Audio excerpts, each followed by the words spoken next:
All right. Ladies and gentlemen, put your hands together and let's give a warm Houston welcome to the Chief Party Officer himself, PartyCharlie. This is your celebration. Celebrate good times, come on. Hi, everybody. Thanks for being here. Thanks for showing up.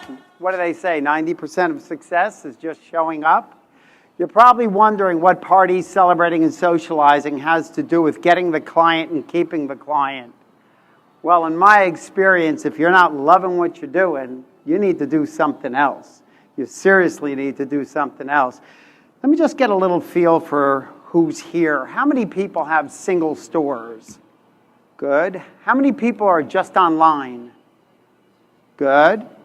How many people have multiple stores? Wonderful. And how many people have employees? Okay, looks like most of us. It's the bloodline of the business, that's for sure. Before I get started, I'd just like to have a little fun with you here. Everybody walked in. Did you get a business card? Okay, on the business card, I'm going to give away a book. I'm going to give away a couple books. And the way it works is if you pull out the business card and look at the cartoon character.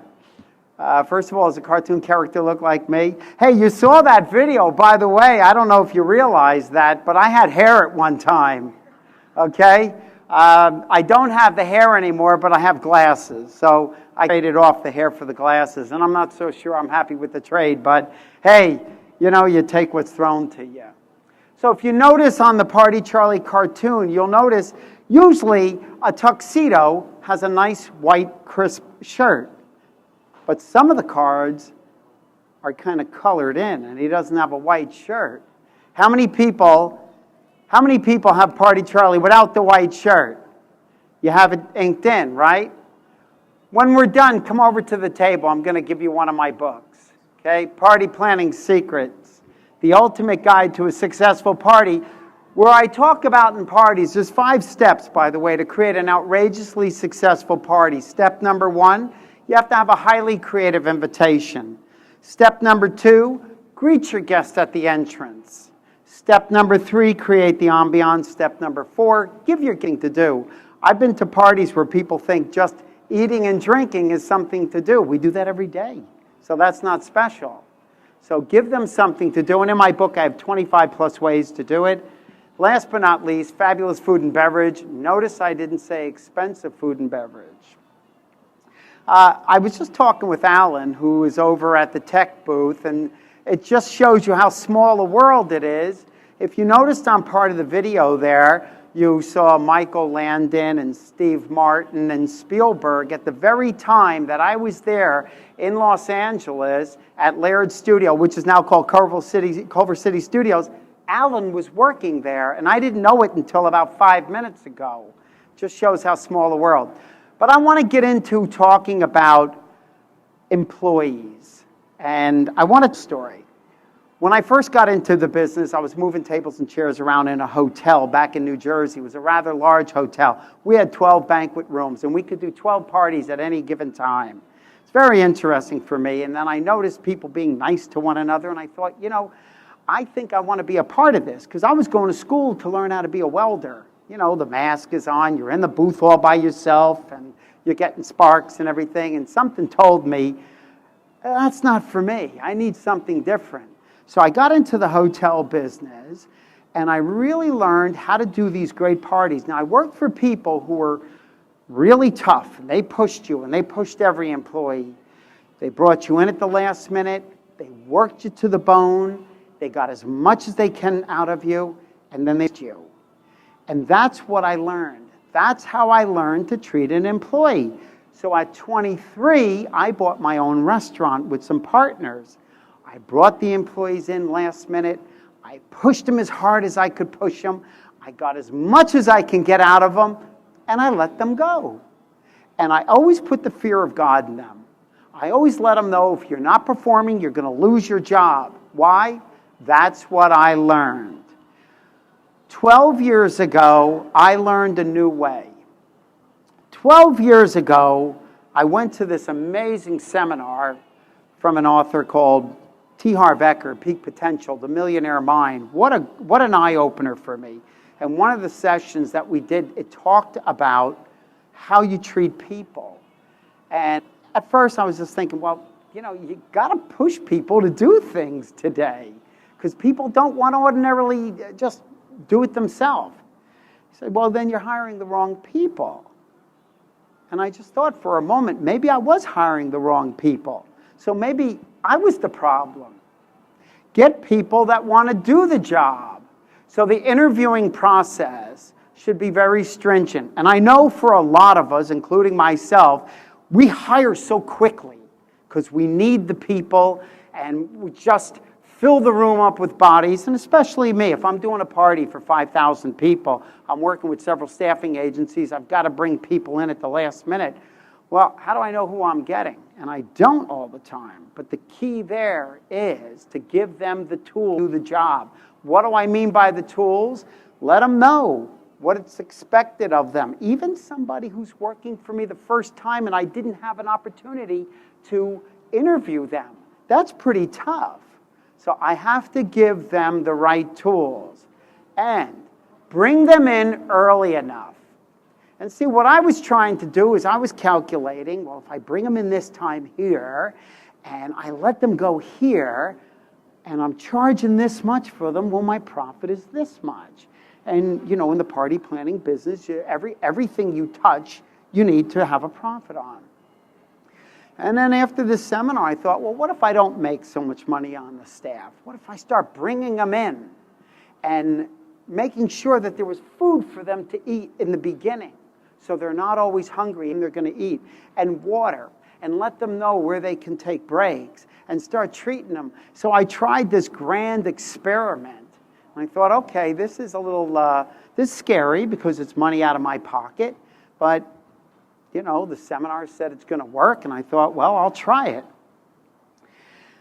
I started making this speech when I would gather everyone around, and I would say, folks, your number one job today, and I'll repeat myself, your number one job today is to enjoy yourself. And new employees were going, what? Did he just say, no, he means the guests enjoy themselves. No, I'll say it again. I want each and every one of you to enjoy yourself because the employee is enjoying their job. How are they going to receive the customer? How many times have you been to a restaurant that you walk into the restaurant and no one's there to greet you? And you walk in and then the maitre d' comes over and he's on the phone and you're sitting there and he's not looking at you and he's talking and then he writes his little note down and walks over and tells the server, we have a reservation of 12 coming in, and then he comes back over to the lectern and then looks at you and says, can I help you? Well, yeah, I'm here to buy tires, pal. Yes, you can help me. I'd like to get a table, and then they show you to the table. But what about if that maitre d' was on the phone, and the minute he saw you come in, a nice bright smile, hi folks, I'll be right with you. You'd be surprised what happens to you as you're standing and waiting for that table. You start smelling the garlic. You start enjoying the pictures on the wall. You start having a good conversation. It's all about changing the energy of a person. And that's what you want to do to your employees. As opposed to the other maitre d' who wasn't giving you the right time of day, what happens is you're standing there, you're on pins and needles, you're uncomfortable, and then when you get whisked off to your table, the experience didn't start off right. Now, what if you could start your employees off with a great experience every time? And let's say you don't have employees. For those of you who are just on the internet, working with client back-to-back, well, a good positive mental attitude will win them every time. I met some friends from Australia here a little while ago, and they, oh, you're the potty guy, right? And then I told them a story. I used to work for these great people from Australia when I first moved to LA. And these guys got so busy just by being wonderful to people. But they were tough on their staff as well. And see, I had it all wrong. I thought the way to do it was to push and push and push. And boy, I learned you can get so much more out of an employee when you take care of them. Feedback on results. When you have, they say feedback on results is the breakfast of champions. You tell people how wonderful of a job they did, you watch them start performing more and more. How many of you ever heard of the book, The 1 Minute Manager? Okay, it's a great book. It's a great book. And if you haven't heard of it, it's by Kenneth Blanchard and Spencer Johnson. If you haven't heard of it, write it down, 1 Minute Manager. It's about this thin here. And I would imagine if you got it on an ebook, it's pretty simple too. You can read it in 20 minutes. I will tell you, it tells you how to treat employees. It tells you when you call an employee into an office and you reprimand them, and let's face it, employees need constant guidance. That's why we're managed. Even an owner is a manager. We have to manage the people. And so one of the things you want to do, one of the tricks, is you bring them in the office. You don't. This is a no-no. You don't reprimand anybody at any time in front of anybody else. You bring them into a private area, and I see heads nodding. We understand, we know that, but guess what? A lot of us fly off the handle, and all of a sudden we start yelling because we want to catch them right there doing something bad, and that seems to be a lot of goal. Catch somebody doing something right. Call them in the office. When you catch them doing something right, and tell them, hey, I noticed what you did there. Notice how well you handled that client. They're going to walk out of the office with their head spinning. What just happened? I thought I was going to get fired. And they start walking on clouds. And that's what you want. You want them on your side. The book talks about how to reprimand them. You bring them into the office. You start out with the positive. You explain to them, listen, I'm happy to have you on our team. You really do a great job for us. But let me get into a couple of areas that I think you need improvement on, and I'm here to help you. We're a team. So in order to be a good team, we have to work together. Imagine a rowboat with 6 people on it, 3 rowing this way and 3 rowing the other way. The boat goes in circles, the team goes nowhere. And that's what happens a lot of times. So you start off with positive affirmation. You go right into what the problem is.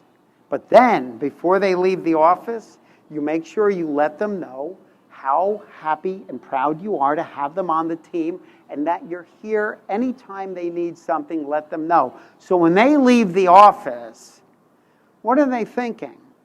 Boy, I let the boss down. Because if you just go in and yell at the guy and then send him out of the office, he's walking out of the office. He's saying, the heck with you, boss. Right? You don't get anything out of people. Because guess what? We don't want to be treated that way, do we? No. Why would we want to be treated that way? So don't treat your employees that way. That's one of the great tricks. There's another great book by Dr. Abraham Maslow. How many people are familiar with Dr. Abraham Maslow, the father of the hierarchy of needs? All of us, we have certain needs, and one is the sense of belonging. And in my 5 steps, I talked about step number 2. Make your guests feel welcome. Like the maitre d' who gets off the phone and smiles at you and says, hi, folks. Make your employees feel that they're welcome. Don't make it difficult for them. Do little things for them. We're so conscious of profits all the time that we forget about the big picture. Now, my business always was like this, up and down, the constant struggle.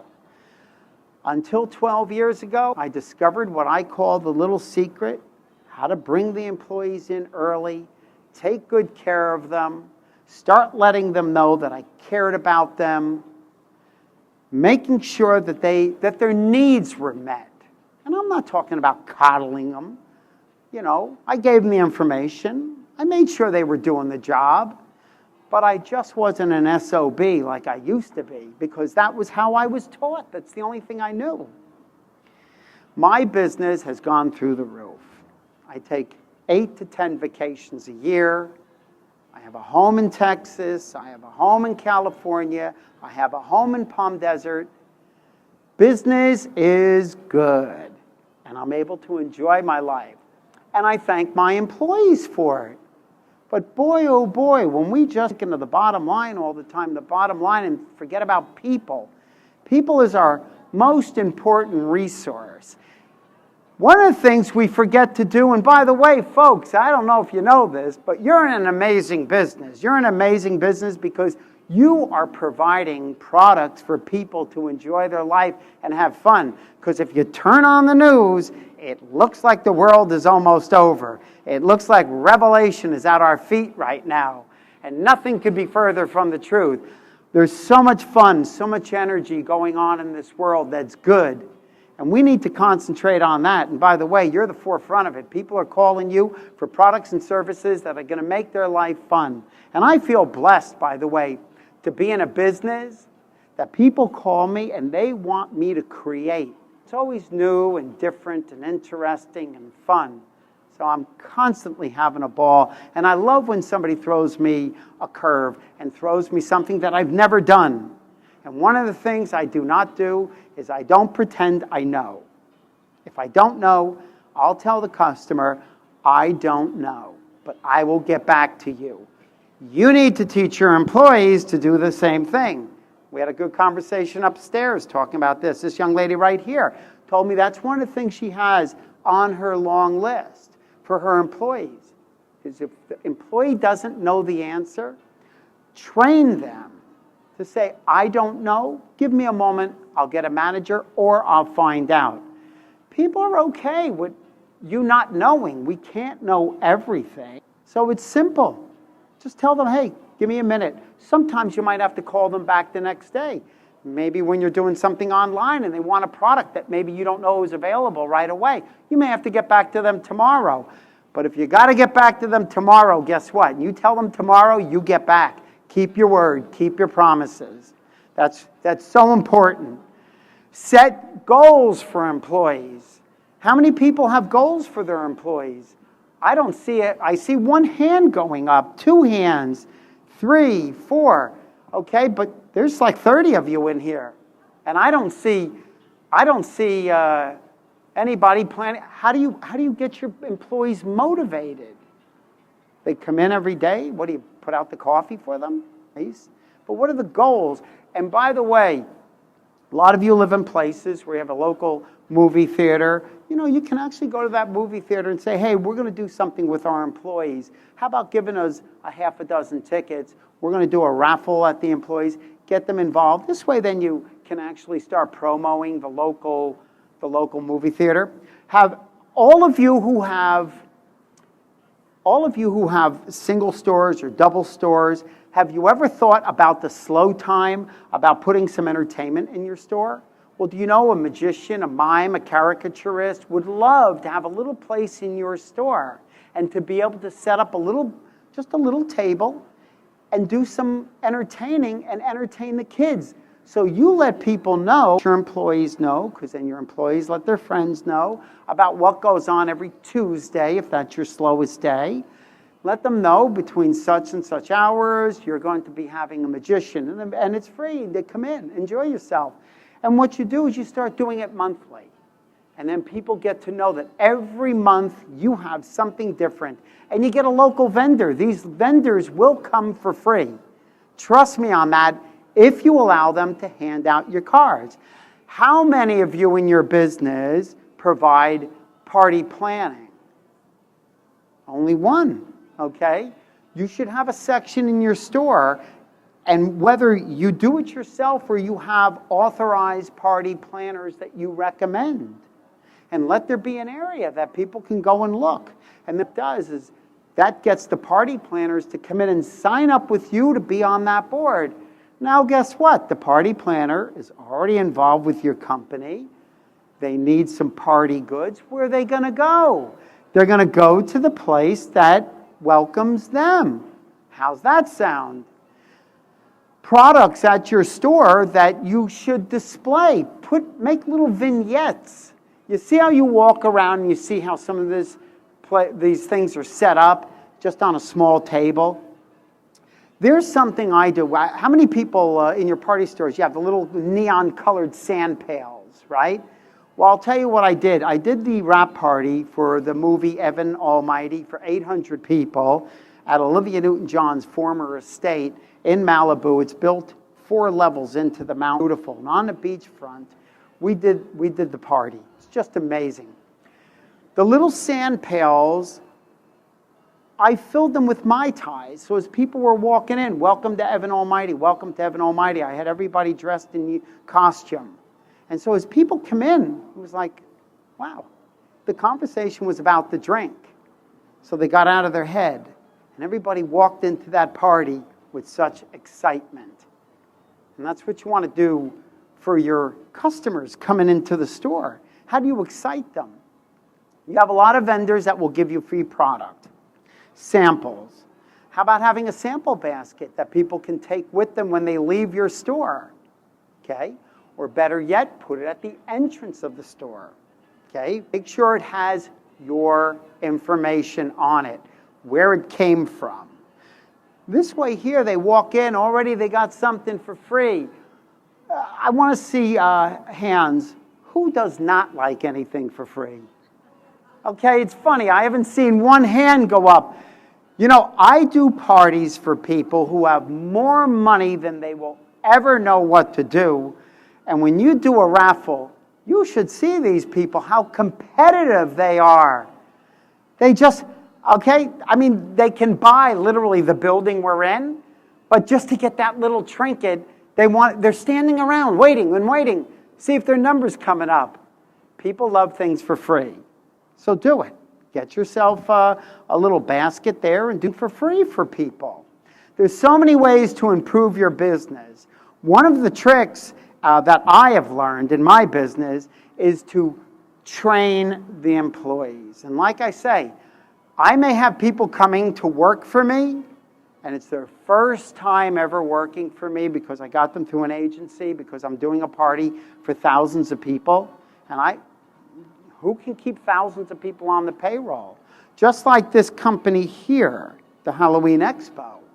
They have to hire a lot of part-time people because they're not doing this show every single day. So when they have this giant show here, they have to have people that help them out. One of the things I do is called cheat sheets.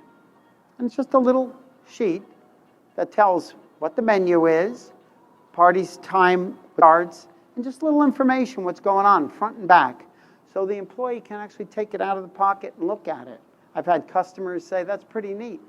That's pretty neat that you give your employees cheat sheet. People don't care if an employee pulls out a piece of paper to get the answer. They just want the answer. You know, we're not in school. It's not cheating. It's helping. That's some of the things I always recommend. Oh, also, don't play favorites. How many of you, I know just like me, I mean, I always had favorite employees, and what I would always want to do is make sure that that employee got special treatment. And unfortunately,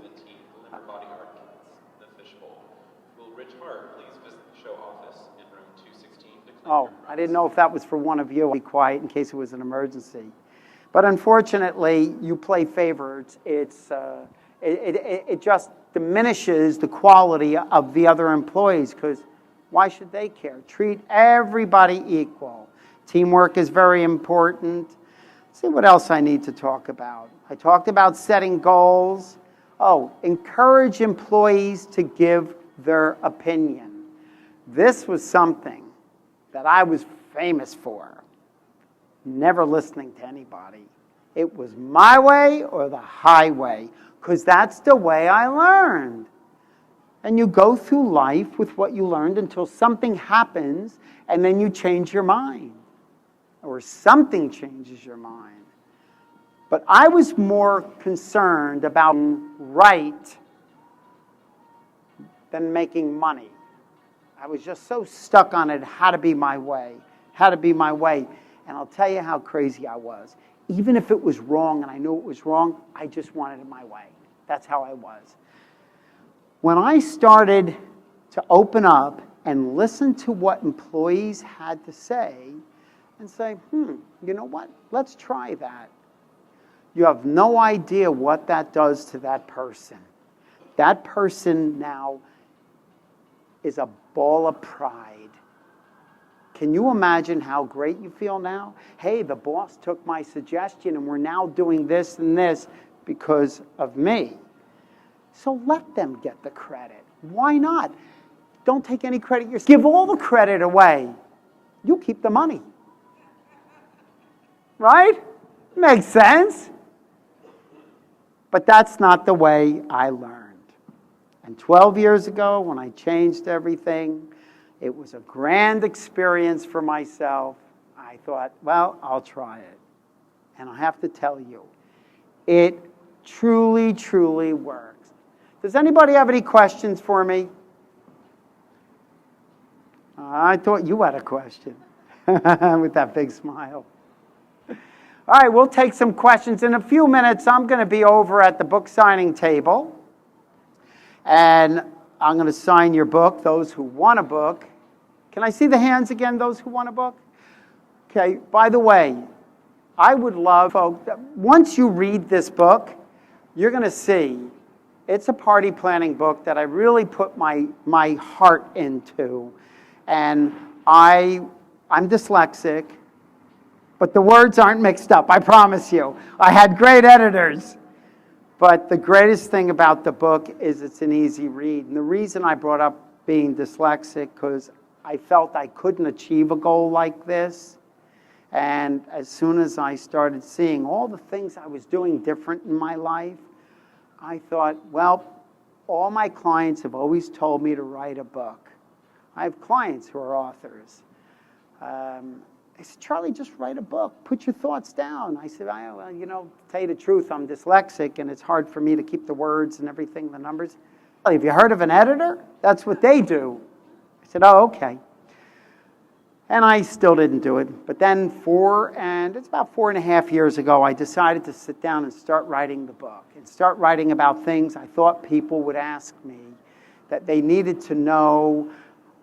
And I started thinking back when people would call me and say, hey, Charlie, we're doing a party. My wife's going to do it herself. I just want to know about this. And I'm thinking to myself, how is it they don't know that? And then I realized, wait a minute. I know it because I live it, I breathe it, it's me. It's what I've done my entire life. So I thought the information in here would be so valuable. And I did it, even though I live in Los Angeles, I did it for the whole country. I even have information about valet parking and to make sure the valet attendants carry umbrellas and that they have rock salt. And for those who live in snowy area, because I grew up in New Jersey, I don't know if you caught the accent. I'm out in LA 30 years, but how you doing, right? I'm still with the accent. But the book is such a great read, and it goes for $24.95 or $24.99, I don't know. I have publishers that take care of that stuff, but if anybody wants to buy the book, I'll give it to you for $10 today. And if you don't have cash on you, and you want to give me a business card, just take the book with you. You mail me the money, you do. You're on your honor system. I'm good that way. It's so funny. When you trust people, people rise up to the occasion. And that's what I'm talking about your employees. You trust them. You got to put them out there. You just can't put them out there and constantly look over their shoulder. I hate that. I mean, I'll go into places and a new client, they look over my shoulder, I tell them, go shower and change. When you come down in 3 hours, it'll be a whole different story. Because they'll go, the dance floor is not supposed to be over there and the lighting's not supposed to be over there. They're delivering. They're just staging stuff before they set up. It says, we got 4 hours before we're ready to put this shindig on. Go upstairs and shower. And because I come recommended all the time, people then, they get into the comfort zone with me. Because I'm kind of quirky up there. All right, that's it, folks. I've really, you do have a question. What's your name? Hey, Lori. Whew. Lori, I'll tell you, Alaska, that's some country. I actually had the pleasure of staying at Captain Cook's Hotel in Anchorage, Alaska. All right? I was on my way to Thailand, and we had a problem with the plane. They had a double back emergency landing in Alaska, and they realized that they're going to have to put us up overnight. It was great. We went out to a couple of bars with the hotel blankets wrapped around us. What's the question? Oh, okay. Oh, here, the real Alaska. What's your question? Yeah. Oh, favorite part of my job. Favorite part of my, when a client asks me to do something that I've never done. A party that I've never done, because now I have to work for it.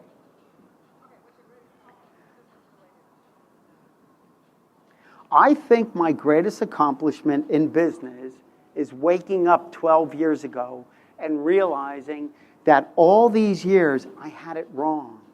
All these years I thought the way I learned was the right way to do business, and I realized it wasn't the right way to do business. Treat people nice. Be concerned about each other. I will tell you, it works miracles. I can't stress it enough. I can't stress it enough. Third question. My next business goal, well, I'm developing a stand-up routine. A good friend of mine, how many people know the comedian John Lovitz? John Lovitz is a good longtime friend of mine. He owns a comedy club in Los Angeles. And I've appeared on the Jerry Lewis Telethon, and I've done 9 commercials, a few independent films, things like that. I did a great commercial for Bridezilla, where I get hit on the head for not having the lobster appetizers, and the bride and the mother hit me on the head and I go down. But what you don't see is the big cushion that I land on. But the first take, the bride kept going and hitting me like that, and the director, producer goes, well, stop, one time. So we had to do another take, and she hits me, I go down, the producer lost it, he kept laughing, redo it. It was a lot of fun. But I like doing a little acting, I like traveling. But right now, I mean, I'm just having a ball in life. So I'm going to develop a stand-up routine. I want it to be clean and fun so I can tell my jokes. I call them nun jokes. And what I mean by a nun joke, that's a joke you can tell a nun. All right, so I'm going to head on over to the table. I want to thank each and every one of you for giving me your valuable time. Time is a commodity. I know that, and I honor that. And I appreciate you all. Thank you.